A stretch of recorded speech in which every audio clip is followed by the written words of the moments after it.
voces de nuestro país. Vengan, escuchen todas las historias, historias de amor, love, aventuras, adventures, and all the bad things and good things that happen to the people of our place. We have Fritz Davis and Dino Archuleta here today. And I would like to thank the library and Sharon and her wonderful staff for hosting us here and helping make this happen. And Michael, who has helped to envision this, and he is our MC and our coordinator to invite and coordinate with our guests. I'm also grateful to the LOR Foundation for providing some financial support to help make this happen, and to Dan Kuehn and others. Wyman Edwards is recording for helping with the documentation of this. These kinds of projects take a lot of hands, a village, to make it all happen. And I'm Claire Coté with the Voices of the Northern Rio Grande project, and we're part of the local nonprofit Locology, and we're working on building a local archive here at the library and online, so these will become part of that archive here at the library and at questastories.org. So over to our MC and El Rey, Michael Rael. All ceremonies need a master. Anyway, thank you. And one thing that I wanted to add too is that we're going to start doing Mike Night, bringing whoever wants to come in and tell a story. We're going to start that January 24th, I think. And so I don't know what time yet, but we'll put it together. So if anybody wants to come in and give a story about their life, their family, whatever, that way we have everybody coming in together. So tonight, this afternoon, two of my dear friends, Santa Claus 1 and Santa Claus 2. Yeah, there we go. And I am really happy that they both said yes when I asked them to do. So we're going to try to do this, what was it, natural? Un natural. At the Until natural. it goes sideways and gets out of control. Let's Who go knows that. what happens then. And since people go age before beauty, Okay. well, we'll start with Mr. Fritz Davis, and tell us a little bit about your life, where from, the good stuff that people would like to listen to. Well, I've been living in Red River for the last 37 years. I grew up in Kansas, Wichita primarily. Even though I was born on the Kansas-Nebraska border, we went to the big city to get me some learning. And after I graduated from high school and Friends University, a Quaker school, I went into all kinds of things, including the music business, because it was just as easy to fly to one coast as it was to the other, and Nashville was only about 700 miles away, and I could drive it in a day. It was a long drive, but we made it. I came to Red River because my body finally said I've had enough heat in the prairie. Got to the point where 110 during the day and 98 at night just wasn't cutting it. So, and I had always loved Red River and northern New Mexico especially. So came up here, and I came primarily, one, to get away from the heat, two, to play in Red River. And specifically, I wanted to play at Chubby's Tavern. Good old Tubby. Well, I started coming up in this part of the country in about 1978. And one of the things I saw in those years before I moved here was Bill and Bonnie Hearn, Yes. who magnificent people who became great friends of mine. And also Mike Hearn, who I hold dear. And so I wanted to play for the people that were coming to Red River, for the visitors. I wanted to play for anybody that would listen. I had already had my shot at being rich and famous, and I am neither rich nor famous. Infamous, maybe. Infamous. Yeah. So, I wasn't trying to go anywhere. I wanted to be here. And the longer I'm here, the harder it is for me to go anywhere else. I love Taos. It's getting a little crazy. Traffic is nuts. Santa Fe's totally out of control. And Albuquerque, don't try and walk across the street there. Whatever you do, just don't do it because it's. But I've met so many wonderful people since I moved here. Well, you guys, I will classify you as wonderful at this point until something happens. Yeah. But it's been an interesting ride. You know, one of the things I learned in Nashville was you do what you do, and if people like that, great. From a man I worked at his radio station, he taught me that you give the public what they want, they'll give you what you want. And in my case, I decided to give love, since that's what music is. Music is love, as we know. So, I don't know, you got any questions, Miguel? Well, you know, mostly it's when we first got together back, I don't know what, 20 years ago. No, I met you about a year after I moved here. Oh my God, that's a long time ago. It was a week. Yeah, and we've done music together many times, and this is one of my heroes in music. I had two heroes, Fritz Davis and gentleman that passed away in Santa Fe. But man, it's like your style of entertainment. How did you come by it? Because it is so incredible. When I was 3 years old, my parents were going to a funeral, and they left me with a friend to babysit. So I spent my time out on the porch, and when somebody'd come walking down the street, I would start dancing and singing. And they started throwing pennies and nickels, and I thought, yep, That's it. here we go. And then, when I was older, I saw Bob Wills and the Texas Playboys. Mm. Oh, and I have not wanted an honest job since. You know, and of course, music of all kind. I grew up with a love of everything. When I'm working, I was an editor of a newspaper for 29 years. When I was working, writing at that, I always listened to classical music because classical music brings very creative things out of me. And I had a wonderful music teacher in junior high school who turned me on to the Russian composers and that kind of music, period.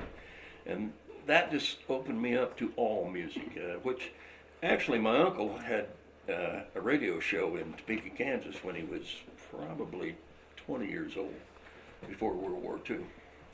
And he played everything. And at that time, the categories were loose. It was either you liked it or you don't. And it was hillbilly music, or it was big band music, or it was, you know, whatever it was.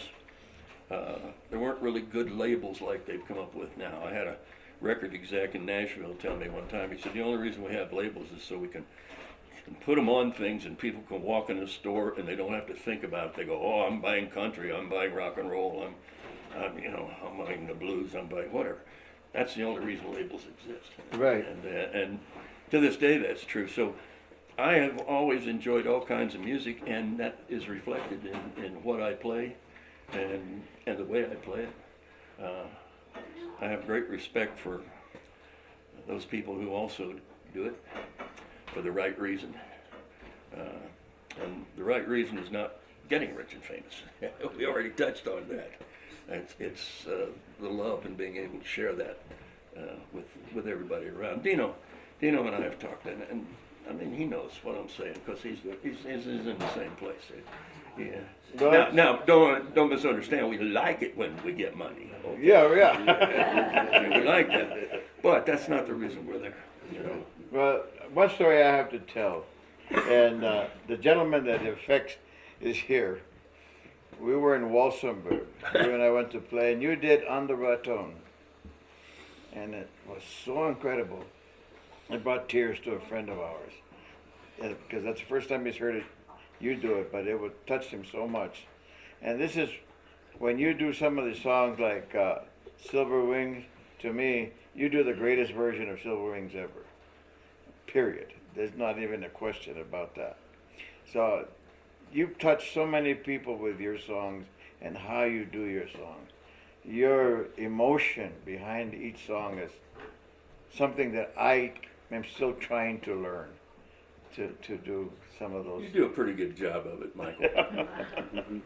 You have always since I've known you, because you understand that this comes from inside. Yeah, And as deep inside as you can get. Yeah. You know, even the silliest of songs. And I've got some silly songs, but they're genuine because they're real. They express the songs I've written express who I am and what I've tried to get away with all my life. Which is getting people to listen to that and maybe get a smile or feel a little better about something or just have a good day. Yeah, well, that's what it's about, music. Yeah. Always. So let's turn over to Dino here a little bit. And Dino is one of the greatest storytellers I have ever met in my life.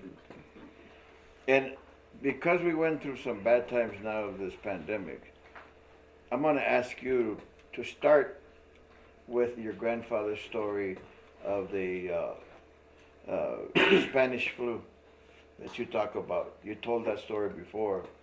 And it is really sad, heartfelt, but I think that today's people need to learn that this is nothing new.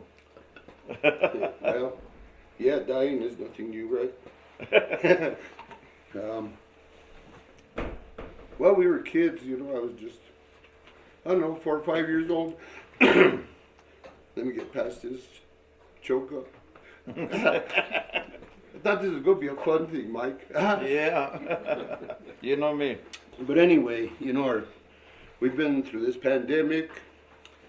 Life has changed for all of us.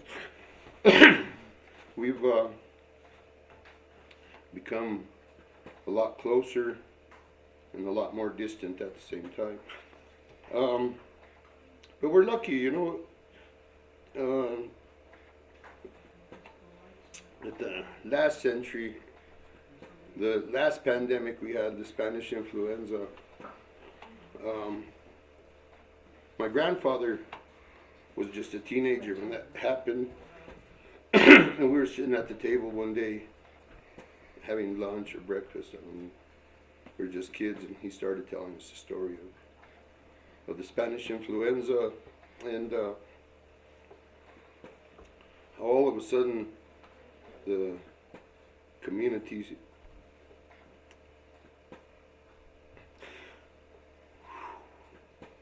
Yeah.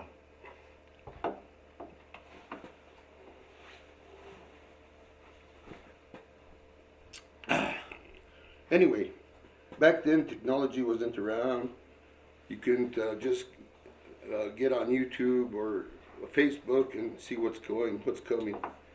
But anyway, the community started getting sick, and not just sick, people started dying. He said as the week went on, from the time people started getting sick, people started dying in mass numbers, and we're like, mass numbers, it's a small town, He said everybody that could use a pick or shovel was out digging graves. They were bringing in the neighbors and your friends and your uncles and your relatives and burying them. They were dying.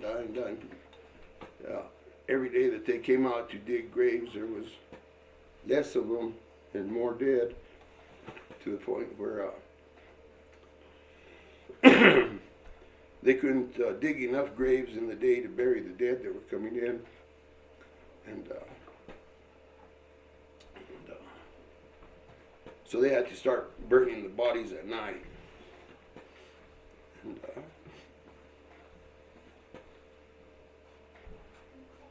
but then what they could bury in the day, in the shallow graves, they would separate the bones and just put a little white cross. And so if you go to the cemetery in Cerro, there's a section of just little white crosses.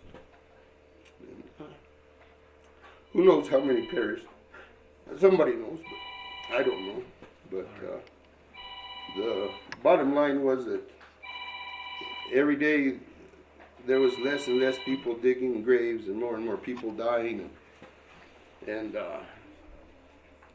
nonetheless, here we are today, 115 years later, post-pandemic, which was, I'm sure, as devastating in some places as it was for us back in 1918, 1919. But we're lucky that today's technology, we weren't, well, I can't say we weren't effective, because, I mean, everybody in this room had somebody they know that perished in our pandemic, but we didn't have the gruesome task of having to deal with them.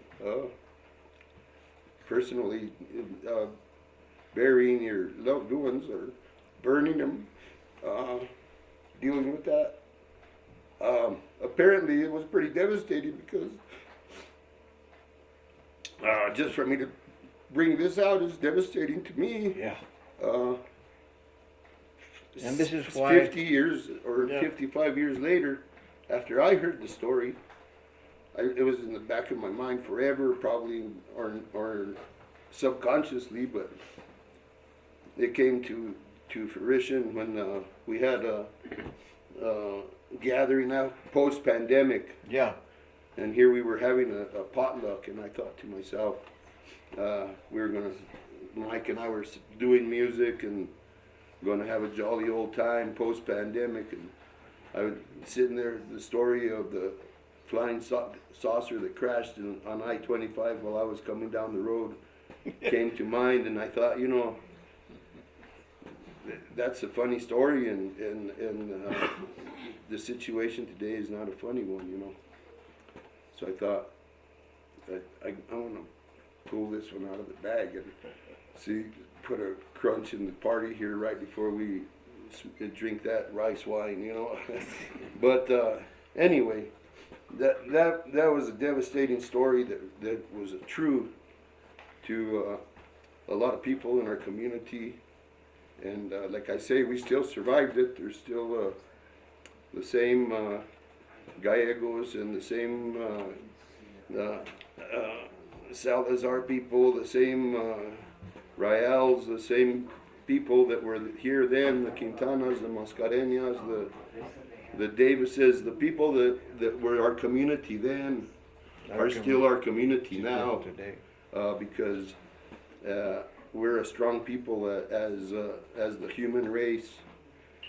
Sometimes we get out of hand and careless and selfish, and Do we ever? but at some point in every day, each of us also feels love and sorrow and compassion and happiness. So I'm a musician by chance, not by choice, because it's instilled in me, and I give it back to my community every chance I get through. I play funerals of all things, but I also play baptismals and weddings, and we play the living centers, and we play for the less fortunate and for the more fortunate when they can afford to pay us what we want. We'll play for the riches and for the poorest. But the bottom line is that you get a lot more out of a bowl of beans across the table than any amount of money in the world, and we need more people like Fritz Davis and Michael Rael. How old were you when you started playing? Just probably about 6, 4, 6, something like that. And but I was sometimes I think of it as a blessing, and sometimes it's a curse, Welcome to my world. Yeah, but nonetheless, it's who we are and what we do, and but growing up here in this community has been a blessing to me. You know, I've had my ups and downs. I've had a very distinguished lady introduce me to her friends from California one day and said, "Girls, this is Dino Archuleta, a very fine young gentleman. 20 years ago, I would have never introduced you to him." So, and it's like the same grandmas that used to tell their kids, "Be careful with that guy," are the same ones that call me to fix their plumbing or help them get the tree trimmed around the roof. So life goes and comes around, you know. We gotta thank every day for what's dealt to us, good or bad. It's all for a reason. Starting with that story, it's really heavy, but it needed to be told.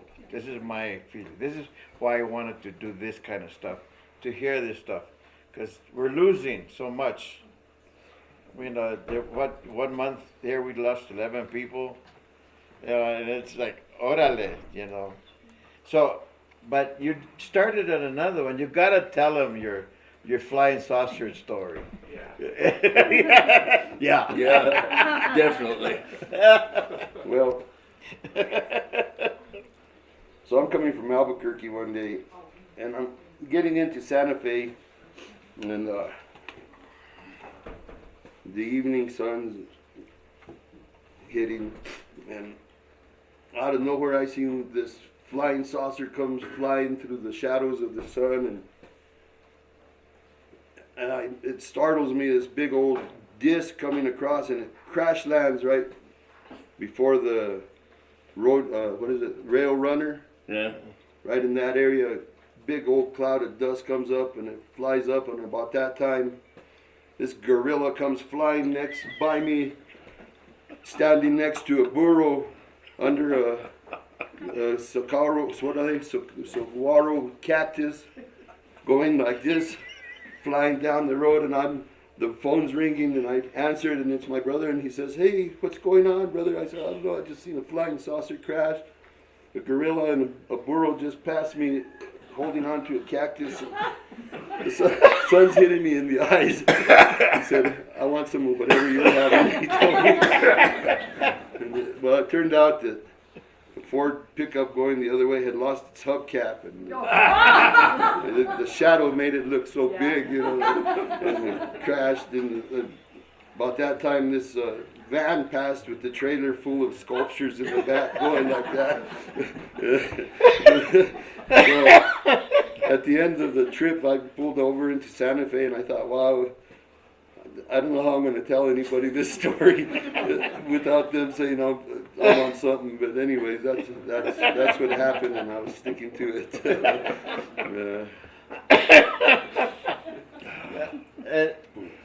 The other story that you gotta tell is when you were bailed out in Vegas and you had to come home by yourself for Santa Claus. Oh yeah, well. They arrested Santa Claus? They arrested Santa Claus. That was a long time ago. That was when I was young and wild. Well, when I was about in my 40s, I was in my 30s, in my 20s.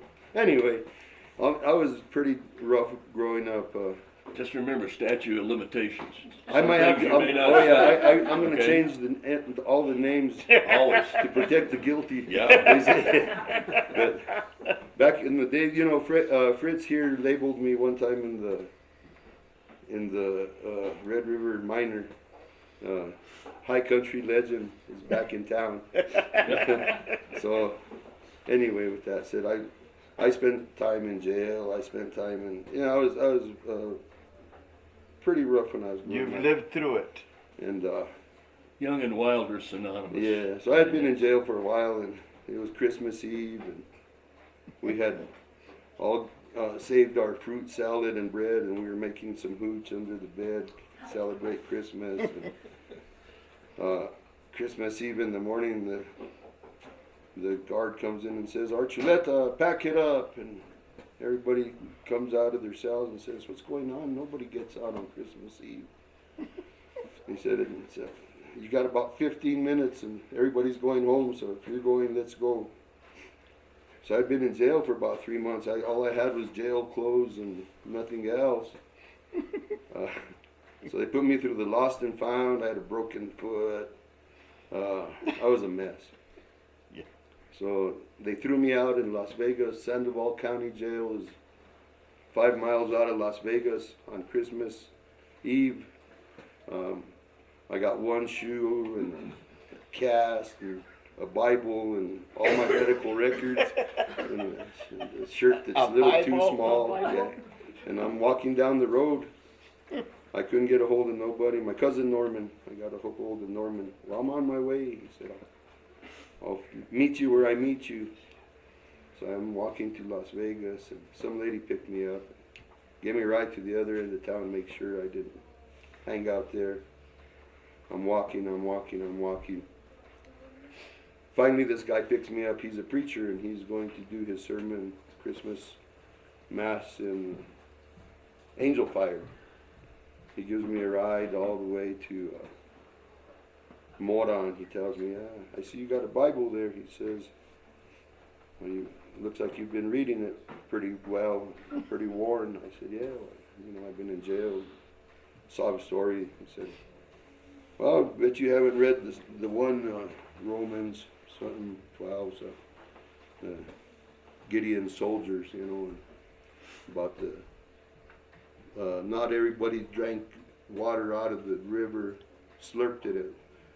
A lot of them picked up and the water with their hand and drank out of their hand. And those are the men that are the people that were the chosen Gideon soldiers, because they didn't take their eyes off of the surroundings or whatever. Well, I guess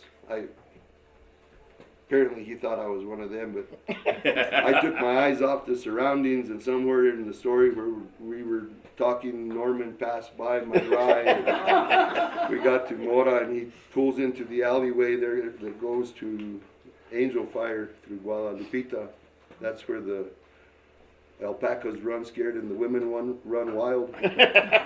Well, on that road he pulled over and he said, well, before I leave you, he said, I'm going to give you, are you sure this is the story you want to tell? Well, is it keep it R-rated? He says, I'm going to give you something for your journey that's going to bring you up, but it's going to make you fall also.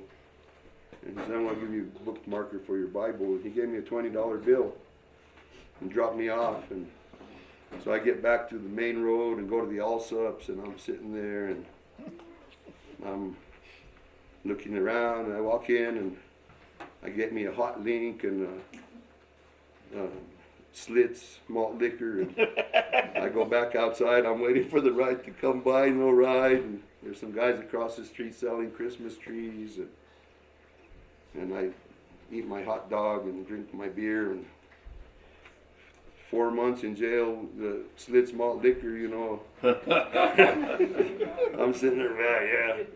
And this Mercedes-Benz drives up, and the little kid gets off and throws some trash in the barrel there, and it says, Merry Christmas, mister. And the mom comes out, I told you not to talk to strangers, and takes him in the store. And the dad comes out and says, hey, sorry if my son bothered you, sir.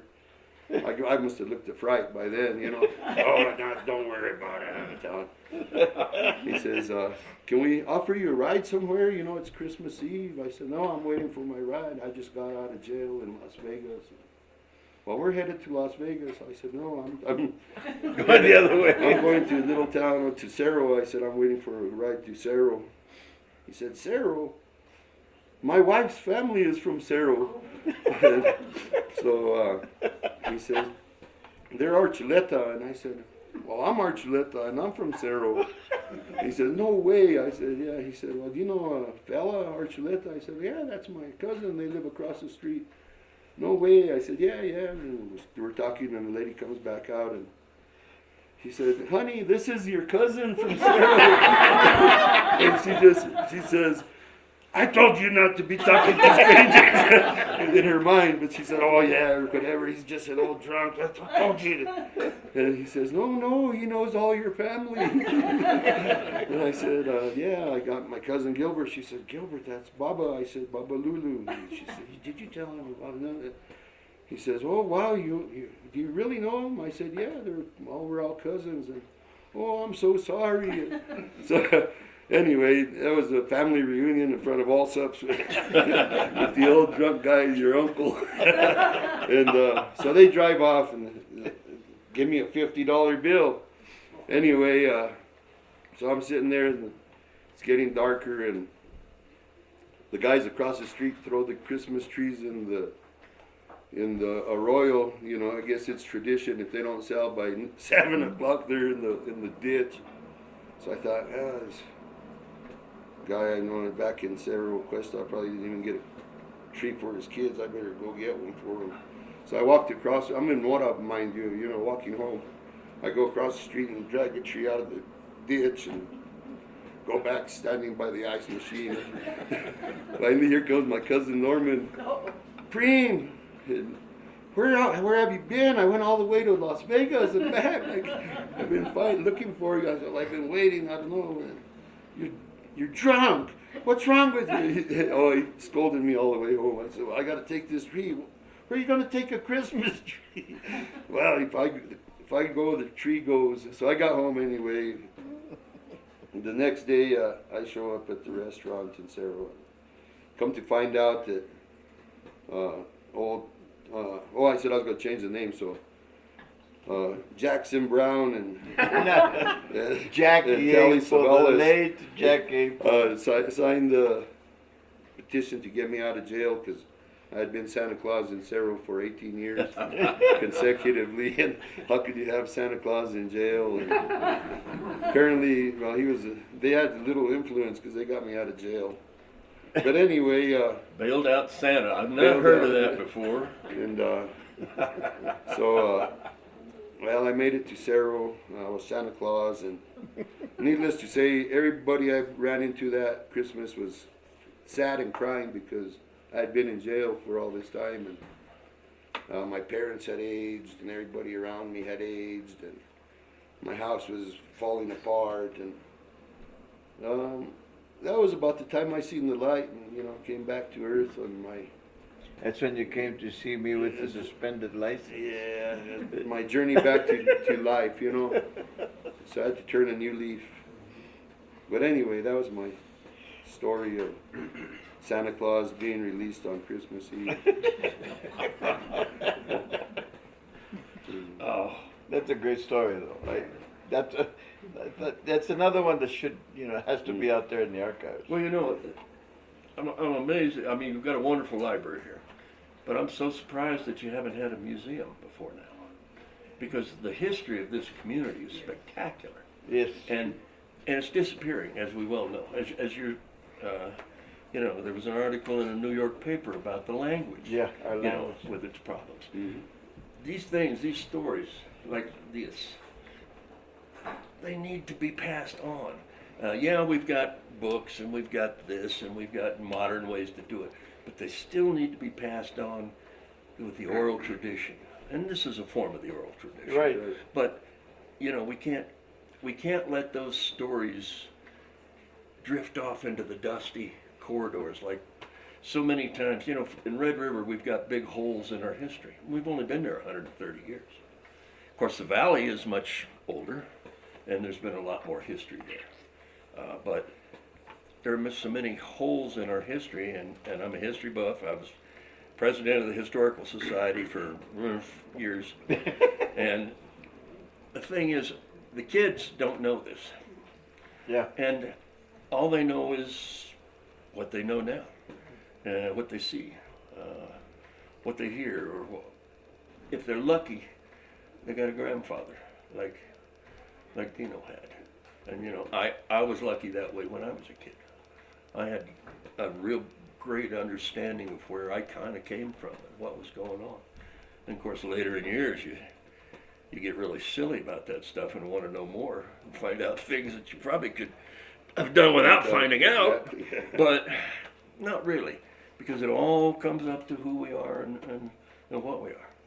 And, you know, all that you've gone through, I think you're a pretty good guy. I think, For the most part. I think you Thank were a pretty good guy when you were back then too. You just gotta, things wander. You know, the road gets bumpy and we bounce. That's right. And I'm not even gonna go into how many times I bounced or how. But you know, so this is a direct appeal to the people of Questa, to the state of New Mexico, to the federal government when they get off their butt in Washington and get back to doing business. Questa needs a historic museum, a historical society, if you will, to keep these tales out there, because the wealth, it's a wealth, and it needs to be done. So this is a guy who lives up the mountain, and by the way, our communities have been intertwined right from the beginning when we started. I mean, without the other. one of the most interesting stories I found was in about 1911. This guy went on a rampage, and he was drunk, and the local justice of the peace was trying to talk him down, and the guy shot him, and he wouldn't let anybody near him, so the guy bled out and died. But eventually the guy passed out, and they got him, took him, and they said, yeah, we're going to have Marshal or Sheriff Bustamante come. I don't know if any of you are familiar with that man's name.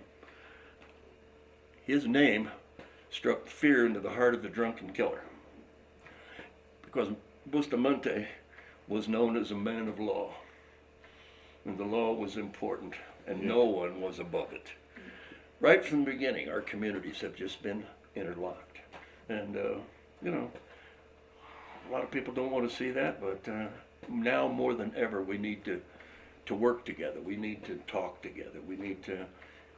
I love what is going on in Questa with this type of thing, with the newspaper, with the, you know, all of that is just excellent. And it's the kind of thing that if we're going to deal with the future as it's coming, and it's already here, we got to all be together. We got to work together. We got to stay together, because we could get run over by things that we have no control over, you know.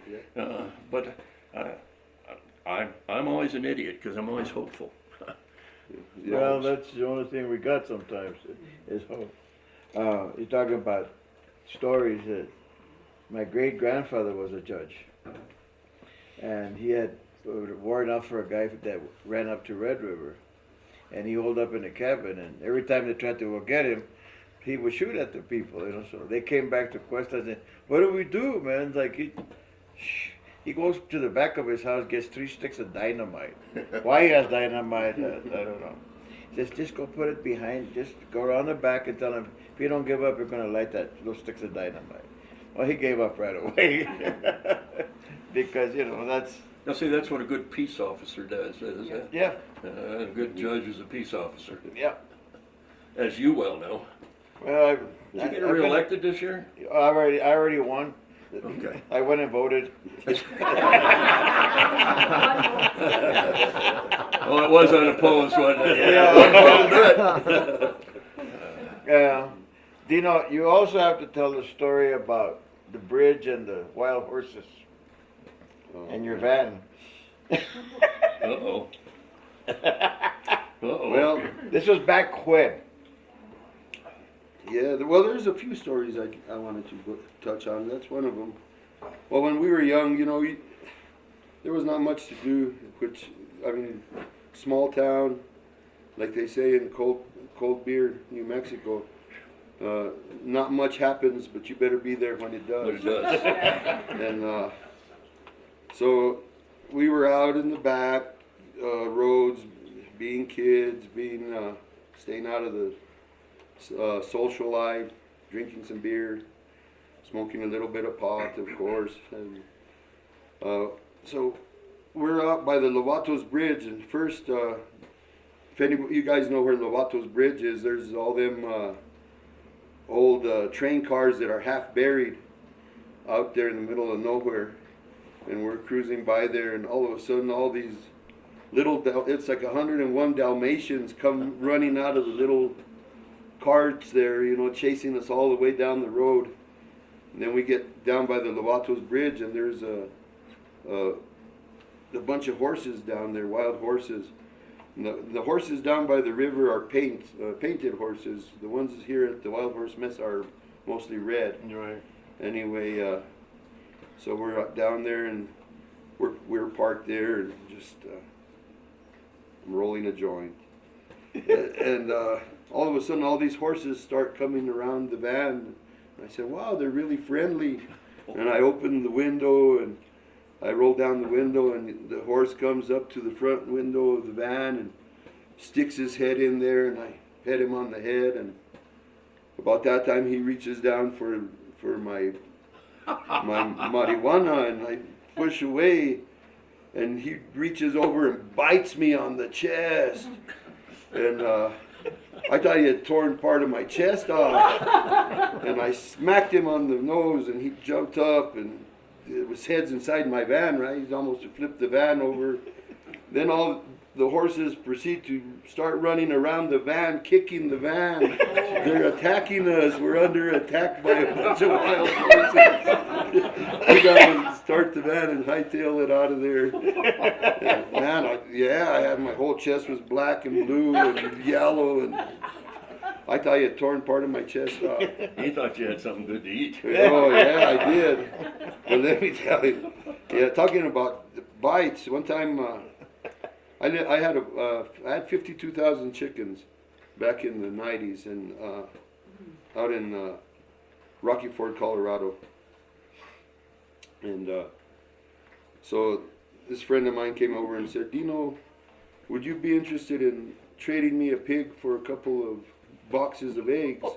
And I told him sure. So he brought me a little black and white pig, and we named him Fonzie. He looked like the Fonz. So he stayed there loose in the egg room with I had dogs, and so he was one of the dogs. A few days later, I realized it was a girl pig. So we changed her name to Fonzarella. And she grew up with the dogs, and next thing you know, she weighed 200 pounds, and she weighed 300 pounds. Then the dogs were getting under the rental trailer next door, and so was she, and they were almost to knock it off the... Anyhow, this other friend of mine comes over and says, "Oh, you want to sell that pig? She'd be nice for breeding." He said, "I'll trade you a pig ready for market and a little piglet for her. You could pick up the pig for market anytime." So I was happy. They came and took the pig. So about a week later, I called the Matanza there in La Junta, and told them I had a little pig to get butchered. And so we went to pick up the pig. It was me and my wife and our two daughters and our son. And we meet the man out there, and they show up in this 68 Coupe de Ville, him and his wife, and he's a small guy, and he gets off limping over to the pig pen, and they had about 5 acres of pigs. They must have had about 50 pigs out there. And there was a little red one running around and said Dino on the side. He said, we'll lure him all into the corner here in the loading area, he said. And so we got Daniel, my son, he held the piece of plywood up, and there was about 4 or 5 pigs in there. And the old man said, "Let me get this burlap sack," he said, "and you're young and agile," he said, "you catch the pig. Oh yeah. And when as soon as you catch him, I'll put the burlap sack on his head," he said, "and that's it. He won't fight no more. You just take him on." So I caught the pig, and he's kicking and everything. Everybody's laughing, and it's all a good time. And the old man hobbles over there and puts that burlap sack on the pig's head, and that pig starts screaming bloody murder. And out of the whole 5 acres of pigs comes this big white mama pig with tusks about that big. Daniel's at the gate with the piece of plywood. She tramples him and makes a beeline straight for me. And I run to jump in the truck, drop the pig. The old man gets up to the truck and doesn't quite make it. That pig grabs him by the leg, and I'm kicking the pig, and the man's screaming, everybody's screaming, I'm screaming, the pig's screaming, I'm kicking it, we're playing tug of war with the old man, and all of a sudden, she tears off his foot. There's blood everywhere, my heart stops, everybody's screaming, everything slows down, the whole world, and the old man hugs me and says, "Oh, thank God she took the false leg." He had a wooden leg from the Korean War. Nonetheless, there was blood, and oh man. That pig took the leg. Daniel's still under the board crying. We left the pig, we left the board, we left everything. We never went back for it. That was the last pig. Don't look back. No. Oh, it was terrifying, but so that's my story, and I just sticking to it. I'm sticking to it.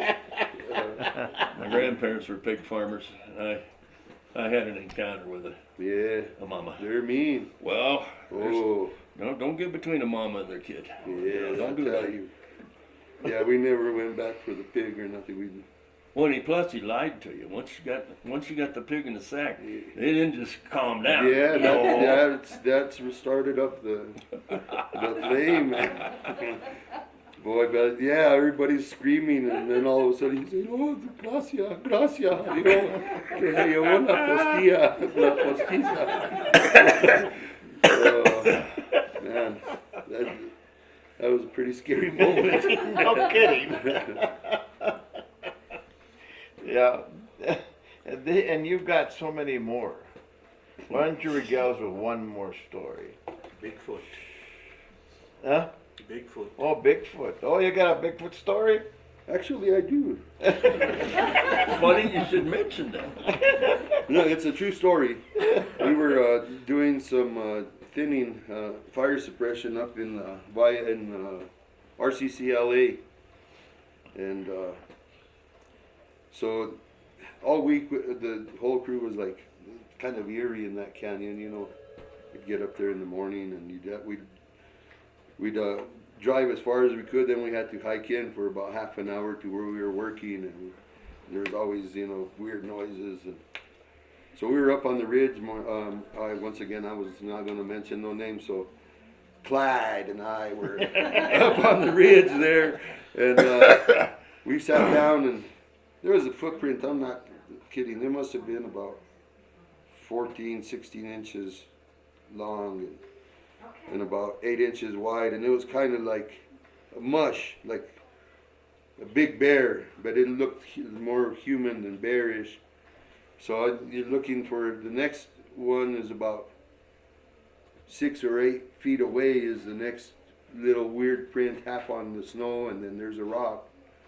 And so we were saying, yeah, come and check it out, but nobody wanted to climb the ridge. They told us that we were lying. And but Martin, I said Clyde had a big foot.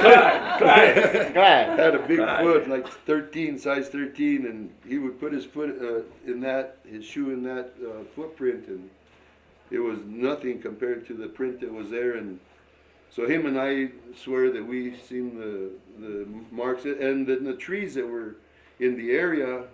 There was a lot of the smaller vegetation was just broken, like snapped, like what could have done it? A wind or a bear? It's what we kind of thought. Maybe it was a big bear or something. But the stride. It was tall and hairy. Yeah, the stride was just so enormous. Oh, they're here. They're there. They're our neighbors. So anyhow, They've learned to avoid us. yeah. Rightly so. Lucky them, huh? Yeah. Oh. Anyhow, that's some of the adventures of growing up. It was a good growing up here. I've lived here since I was 3 months old. I was born in Rocky Ford, Colorado. My dad started working at the Molly mine when I was 3 months old, and we were able to work together for almost 8 years, my dad and I, and It was good times and bad times and hard times and high times and Life. life in general. And I grew up, you know, with my aunt when my uncle was in Vietnam, my grandma when my grandfather had a bad car accident, and we were sheep herders when we were kids. Grew up on the farm. I remember my uncle bought his first chainsaw, and my grandpa he was always amazed by the Germans, how smart the German people were.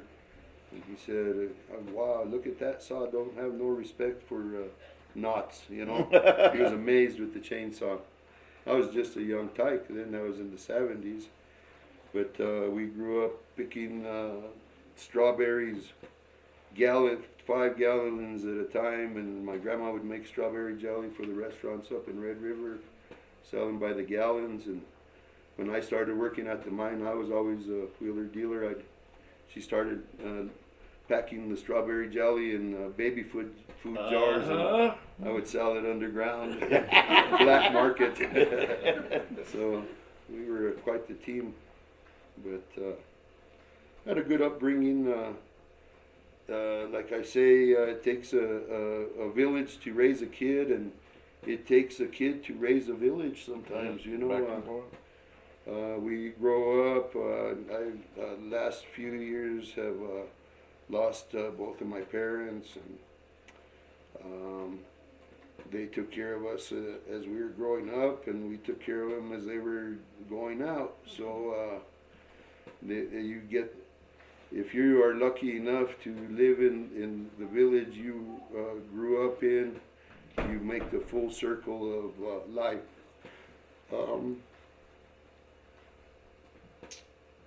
From being born into it and helping people out of it, right down to the health and playing at their funerals, feeding the community when the loved ones are gone, and paying respects to all the people in your community as they perish, because too many don't get to do that. You need to tell a story about playing in San Luis, that you were kind of hesitant to play at a church in San Luis. Well, I once played the Lamb of God twice in one mass. By mistake. Yeah, by mistake. Yeah, the father told me at the end, well, I guess better 2 lambs than 1. No, but yeah, I did a funeral mass in San Luis that was really tough. A friend of mine, they asked me if I would play at the funeral, which is, you go and you play at the graveside, and but when I got there, I had to do the mass, and it was just I was the only one in the band section, and a packed house, and no idea what the hell I was doing there.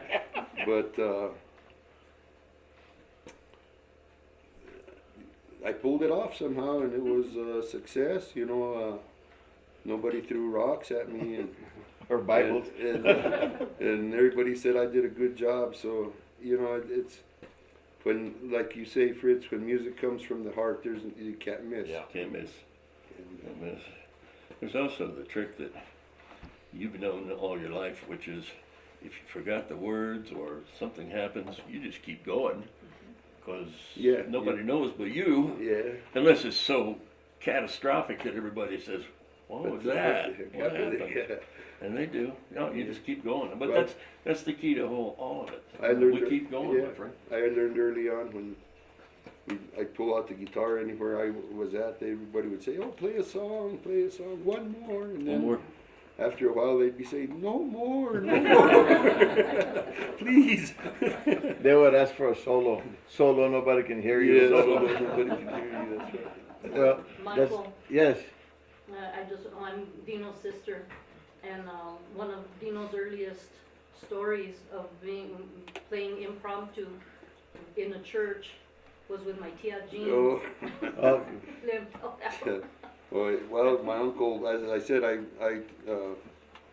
took care of my Aunt Jean while my Uncle Arnold was off at war. Korea.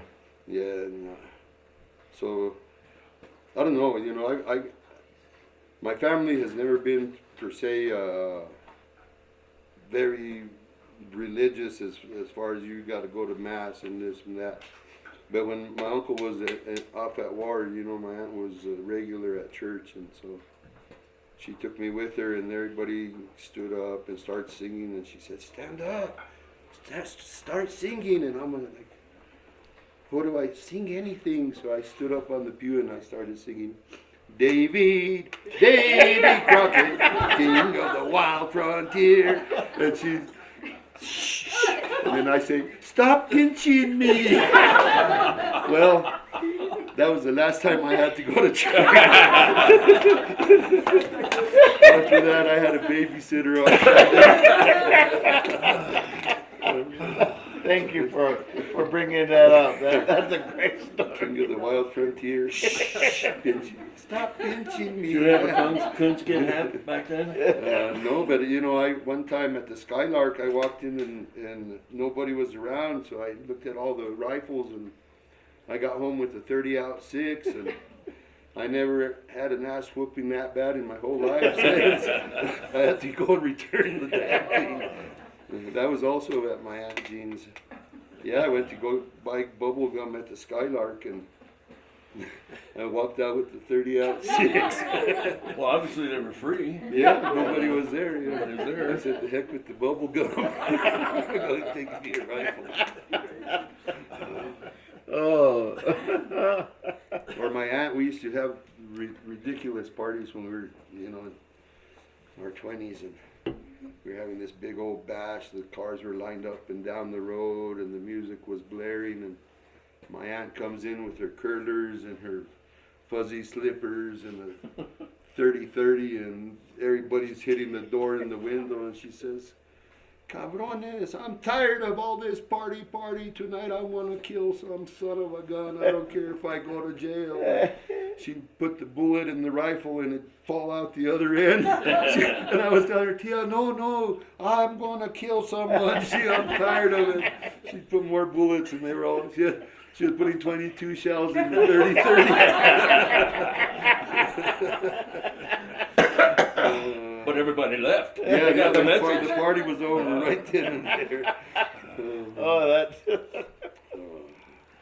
Does anybody have any questions for either one of the gents? Well, anything more about childhood? Did you ride bikes around, or do you have bikes or horses? Or We did. We had. We used to race. You find the nicest piece of wood you could find, and we'd have boat races down the ditch. You know, or we'd say we're going swimming. We couldn't go swimming till after the 24th of June, which was El Dia de San Juan. You couldn't get in the water because the water would sting you. You'd get sick, so you'd have to wait till after the 24th of June to jump in the water. why would that happen? Why would it make you? Just, I don't know if it's an old Tradition. wives' tale or if there was any truth, but they would say that this water would get you sick before the Dia de San Juan. St. John's Day is the 24th of June, so you weren't allowed. But after that, you couldn't get us out of the ditch, and we would say we're going swimming. Little did we know that we were just splashing around in the ditch, you know. But it was nice and cool. Yeah, it was nice Oh, and it felt fresh good. and nice. You know, we had a good childhood. I remember everybody would go for wood, and the kids, and we'd stay home at my grandma's, and we'd dig dirt, sand, grass clogs out of the ditch and throw them on the roof and patch up the roof with céspedes, you know, chunks of grass, and all the roofs were dirt roofs. So Wow. Yeah. that was the kids and the grandma's job, or they'd say we needed to use chamizo. We burnt chamizo in the cook stove because the dry chamizo would get the cook stove hot enough to bake. So we knew that when my grandma would say, fill up the wood box with chamizo before you go to school, we knew we were going to have bread and a cake when we got home. And but when we were kids, she'd say, go get a load of chamizo. Man, we'd be out there picking up dead chamizo in the old 58 International. And somebody had a bloody nose because we'd fight to see who was going to drive there and fight to see who was going to drive back. And so I think we had an old 1937 Alice Chalmers tractor and a 58 International flatbed. I think that the whole family learned to drive on, you know. And Way before you were of driving age. yeah, we Always. all learned to drive when we were young. We used to stack hay with the pitchfork back then, and we were sitting in the kitchen one day and a big old explosion, dirt fell from the ceiling, and we went out and the Segura's hay piles had instantaneous combustion. The old hay piles that caught fire, blown up. Wow. And, so Where'd you shop? Where'd you go buy groceries? we'd go to Manasa about every couple of months to the meat market there, and they had packages of different meats you could buy. Most of our meat was wild or fish, or we had sheep and we grew pigs and chickens, but Alamosa Taos was once a month. If you were lucky, you got to go on a little. We used to go to Alamosa, and we had an old 1958 Fairlane. It was an old government car that my grandpa had, and I always remember we'd be going across there before you get to Manasa, and I could imagine in my mind the cowboys on their covered wagons, and you see them hills up there, the San Luis Mountains. I could almost imagine the Indians coming down from up there, chasing to see who could make it across the river first. You know, the wagon or the Indians are going to get you. Wow. And then my grandpa used to drive like a turtle, you know. So he had plenty of time to think. They would have caught him. Yeah, they'd have got him for sure. Yeah.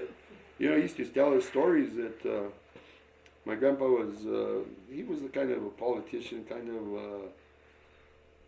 attorney. He was a school teacher for over 50 years. He once had a petition when they did the Cochiti Dam. He had a petition going to, I believe it was Roosevelt at the time, the president, to make the Sunshine Valley Dam. They wanted to dam up the Rio Grande here and flood out to Jaroso in that area, but they chose to do it in Cochiti instead. So there was a proclamation going to make the dam here when they built the Cochiti. But he said that it would take him a week to go to Santa Fe on horseback to do 1 hour's worth of work at in Santa Fe. It'd take him two and a half days to get there, an hour to do his business, and 2.5 days to get back. 3 days to go to Taos and back. Wow. Back in the day by horse, you know, he'd camp outside of Taos, and then he'd camp up on the Garrapata on the way home. See, those days aren't that far in the past. No, they're not. And yet they're so distant from the current realities that we look at. You know, when they built the Red River Pass. I mean, the old pass road was, you know, was better than the old pass originally, which was like that, and where they put logs on the back of the trailers and to keep them from going to the bottom. Well, you know, now we take it for granted because that new pass, cars had advanced so far, they had the power to go up that old pass like this. And now the new pass, even better. We're so far removed from some wonderful things. And you and I have been lucky, all of us have been lucky, that we had that ability to or the luck, I guess it would be a better way to say it, of experiencing all those things. You know, my grandparents had coal oil lamps and a dirt floor in their house on the farm. We did till we were You know, 7. and you know, and the outhouse and the pump. And, Well, you know, my grandfather, I was saying, was a school teacher for 50 years. When my grandmother graduated from high school, he signed her oh my. high school diploma. Oh my. And then when they got married, he was teaching school in La Veta. And so they packed up everything, and now that you say the old pass, as they were going up the old La Veta pass, well, my grandma didn't know how to drive, so they had so much stuff in the old car or truck that they were taking that she had to get off and push the truck up the last quarter mile up the La Veta pass to make it over to the other side. Wow. Well, it is a formidable pass. I Yeah. can imagine what the old one was like. Yeah. Oh my. So You guys grew cherries, but strawberries, but what else? strawberries, well, we had a big garden. My grandma always, she had cosmos and marigolds all the way around. We had about probably always over a acre, 2 acres of, we had cauliflower, corn, squash, pickles, cheese, just peas, you name it. And we canned everything. And because my grandma made jelly, people would bring her fruit from everywhere, boxes of fruits and jars, and Yeah. so we had we fought with the magpies for the roof space on the sheds because we had screens set up to dry the fruit. We'd hide in the back room and hit the jars of cherries and crab apples that she would can. Plums till we were sick, blue in the face, and she'd say, "Yeah, you've been in the back room again." She knew. And she had ears like man, she could hear. I remember when I was a kid, a transistor radio, KOMA, Oh yeah. and our walls were 3 feet thick. My room was on one side of their house and hers was in the other, and I'd turn it on as low as I could, KOMA, and war would come out. Why Only at can't night. we Only be at night. friends? Yeah. They And couldn't get it through the I day. couldn't turn it down enough, and she'd come in, turn that thing off. And I said, how the heck could she hear? You could hear snowfall. You know why? Because she had 10 daughters. Yeah, I guess so. 3 sons, and all the girls trying to sneak out, and And then we had in the back of the house, we had a porch we were nice. that was screened off. The screen on it was like 5-6 layers of screen, and that's where we hung the meat, you know, yeah. And so another one, that was the other one. She'd catch us back there, cutting the meat off of the legs because it would dry up, and it was, man, you'd go and have dry meat, you know, deer meat or elk or whatever was hanging back there. And so the minute you passed gas and it smelled like you've been out in the back porch again. I know. I said not to be in that porch. Boy, we'd get in trouble. Hitting the carne seca. Yeah. But you know, it was nice. We'd get permission home, you know. And so one time, I'll say one more story and then I'll quit.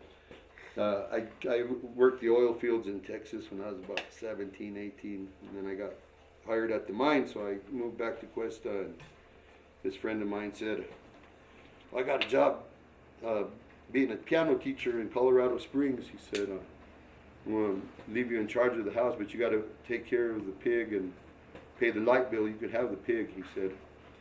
And he had a little pig, I named him Porker, but he lived in the front yard, but he built the pen out of adobe, so before he knew it, the pig was loose and raising cane up and down the neighborhood. And then I moved back in with my grandma, and I took the pig with me, and so come the spring, the pig was ready for the butchering, you know. And my grandma kept telling me every day, Ramon, me mata he marano hoy. I want you to kill that pig today.